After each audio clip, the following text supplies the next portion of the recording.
Friends, push up एक ऐसी exercise है जिसे फिटनेस इंडस्ट्री में सबसे ज्यादा परफॉर्म किया जाता है। इसकी वजह है कि पुश अप हमारी काफी सारी मसल्स पर एक साथ काम करती है। पुलिस, आर्मी और जिम में भी आपकी फिटनेस का पता लगाने और आपकी स्ट्रेंथ को परखने के लिए पुश अप्स को करवाया जाता है। सबसे इम्पोर्टेंट तो यह है कि आप पुश अप्स को इस वीडियो में बताए गए सही तरीके से ही परफॉर्म करें। सुनने में बड़ी साधारण सी बात लग रही होगी, मगर आपको यकीन नहीं होगा कि मोर देन 99% लोग पुश अप्स को गलत तरीके से परफॉर्म करते हैं और उन सभी को तो यही लगता है कि उन्हें तो पता ही है पुश अप्स को कैसे परफॉर्म किया जाता है। इस वीडियो में मैं आपको पुश अप्स करने का स्टेप वाइज सही तरीका बताने वाला हूं। साथ ही कुछ ऐसे तरीके बताने वाला हूं जिससे आप अपने पुश अप्स काउंट को 100% बढ़ा सकते हैं। The right way to do push ups. शुरुआत में बिगिनर्स को नॉर्मल पुश अप्स बिल्कुल नहीं करनी है, बल्कि इंक्लाइन पुश अप्स और फिर नी पुश अप्स करनी है। इन दोनों पुश अप्स की प्रॉपर प्रैक्टिस होने के बाद नॉर्मल पुश अप्स आपको करनी है, जिससे कि सभी तरह के पुश अप्स वेरिएशंस को आप अच्छे से कर सके।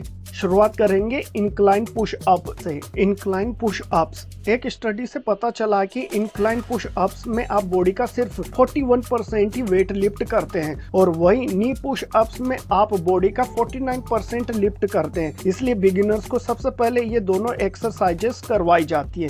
तो इंक्लाइन पुश अप्स को करने के लिए आपको किसी ऊंची बेंच या दीवार का सहारा लेना होता है और अपने हाथों को शोल्डर की सीध में थोड़ा भार से पकड़ना होता है और फिर इस तरह आपको इसे परफॉर्म करना होता है। 2-3 दिन की प्रैक्टिस के बाद आप इस पुश अप के 15-20 रेप्स पर वर्कआउट आराम से निकालने लग जाएं, तो इसके बाद आपको दूसरे पुश अप यानी नी पुश अप पर आना है।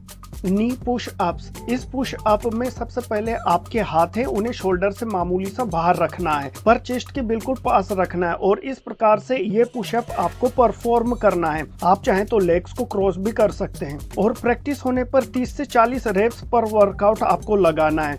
सपोज अब नी पुश अप भी आप आसानी से लगा लेते हैं, तो अब आप नॉर्मल पुश अप्स लगाने के लिए तैयार हो।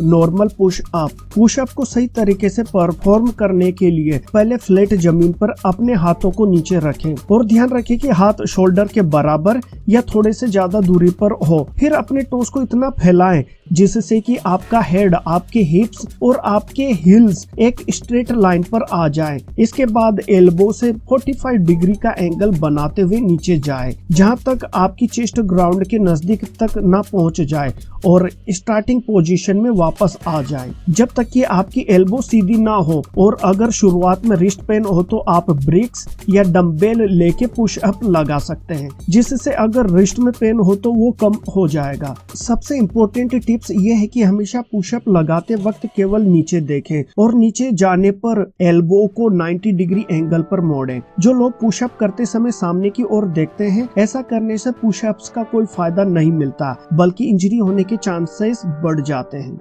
जितना ज्यादा आप वेरिएशंस और पुशअप्स काउंट को बढ़ाएंगे, उतना ज्यादा आपका अपर बॉडी स्टेमिना इंक्रीज होते जाएगा और उतने ही आपके एब्स बनते जाएंगे। नंबर 2, अप्लाई इंक्रीजिंग ओवरलोड, यानी अपने पुश अप्स रूटीन को स्लोली इंक्रीज करना। इसे एग्जांपल से समझते हैं। अगर अभी आप 10-10 पुश अप्स के 5 सेट लगाते हैं, तो नेक्स्ट वीक आप 11-11 पुश अप्स के 5 सेट लगाएं या 10-10 पुश अप्स के 6 सेट लगाएंगे। हमारी अपर बॉडी एक्सरसाइज में एक्स्ट्रा वेट ओवरलोड करने से एक्चुअल ग्रोथ स्टार्ट होती है, साथ ही हमारी बॉडी में काफी स्टेमिना बनने लगता है। वैसे तो काफी सारे तरीके हैं इंक्रीजिंग ओवरलोड को अप्लाई करने के, लेकिन बेस बेहतर है ज्यादा वेट उठाना या ज्यादा रेप्स लगाना। ज्यादा प्रोग्रेस के लिए आप अपनी पीठ पर वेट रखकर पुश अप्स लगा सकते हैं। वेट के लिए आप स्कूल बैग का इस्तेमाल भी कर सकते हैं, जिसमें टाइम टू टाइम पर वेट लोड करते रहें। जब आप अपने आप को एक्स्ट्रा वेट के साथ ट्रेन करते हैं, तो वेट के बिना आप बहुत ही आसानी से पहले के मुकाबले ज्यादा पुश अप्स निकालने लग जाते हैं। अगर वेट को ऐड करना पॉसिबल नहीं है, तो आप हर हफ्ते अपने पुश अप्स सेट में 1-2 एक्स्ट्रा पुश अप्स ऐड करके भी पुश अप स्ट्रेंथ को इंक्रीज कर सकते हैं। Common push up mistakes to avoid. ये काफ़ी ज़रूरी है कि आप पुश अप्स को सही तरीके से करें, क्योंकि ज़्यादातर लोग अपने कोर को यूज़ करने की गलती करते हैं, जिसकी वजह से उनकी बैक स्पाइन न्यूट्रल रहने के बजाय या तो ऊपर चली जाती है या तो काफ़ी नीचे चली जाती है। इससे उनको बैक पेन या बैक इंजरी का खतरा तो बनता ही है, साथ ही बैक ऊपर होने पर एक्सरसाइज थोड़ी ईजी बन जाती है और जब बैक नीचे होती तो एक्सरसाइज थोड़ी हार्ड बन जाती है। एक और गलती जो बिगिनर्स करते ही हैं वो है अपने एल्बोज को काफ़ी ज़्यादा बाहर की ओर ले जाना। ऐसा करने से आपके एल्बोज में इंजरी भी हो सकती है, तो ध्यान रखें आपकी एल्बो बॉडी के साथ 45 डिग्री का एंगल बना के रखें। इसके अलावा एक और कॉमन गलती जो बिगिनर्स करते ही हैं वो है अपने हैंड्स को काफ़ी पास में ले आना, जो कि बेशक आपकी ट्राइसेप की ग्रोथ के लिए काफ़ी अच्छा है, मगर ये आपके पुश अप के काउंट्स को बहुत कम कर देता है।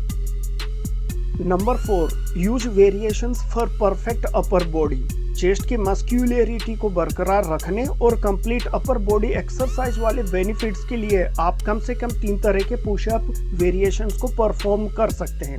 इससे अलग लोअर बॉडी के लिए आप 2 या 3 सेट स्क्वाट के परफॉर्म कर सकते हैं। तो एक एक करके जानते हैं कौन कौन सी पुशअप वेरिएशंस आपको करनी है। Decline push up variation. इस पुशअप को किसी ऊंची जगह पर परफॉर्म किया जाता है। खास तौर पर आपकी चेस्ट को बाहर की तरफ उभारने का काम ये एक्सरसाइज करती है। आपकी चेस्ट का साइज बढ़ाने के लिए काफी अच्छी एक्सरसाइज है। आपको किसी बेंच, कुर्सी या किसी ऊंची जगह पर अपने पैरों को रखकर हाथों को जमीन पर टिकाकर इसे परफॉर्म किया जाता है और इसे करते हुए अपनी कमर को सीधा करना आपको होता है और बाकी सब नॉर्मल पुश अप्स की तरह आपको इसे परफॉर्म करना होता है। Diamond push up variation. Diamond push up आपकी ट्राइसेप के लिए बेहतरीन एक्सरसाइज है।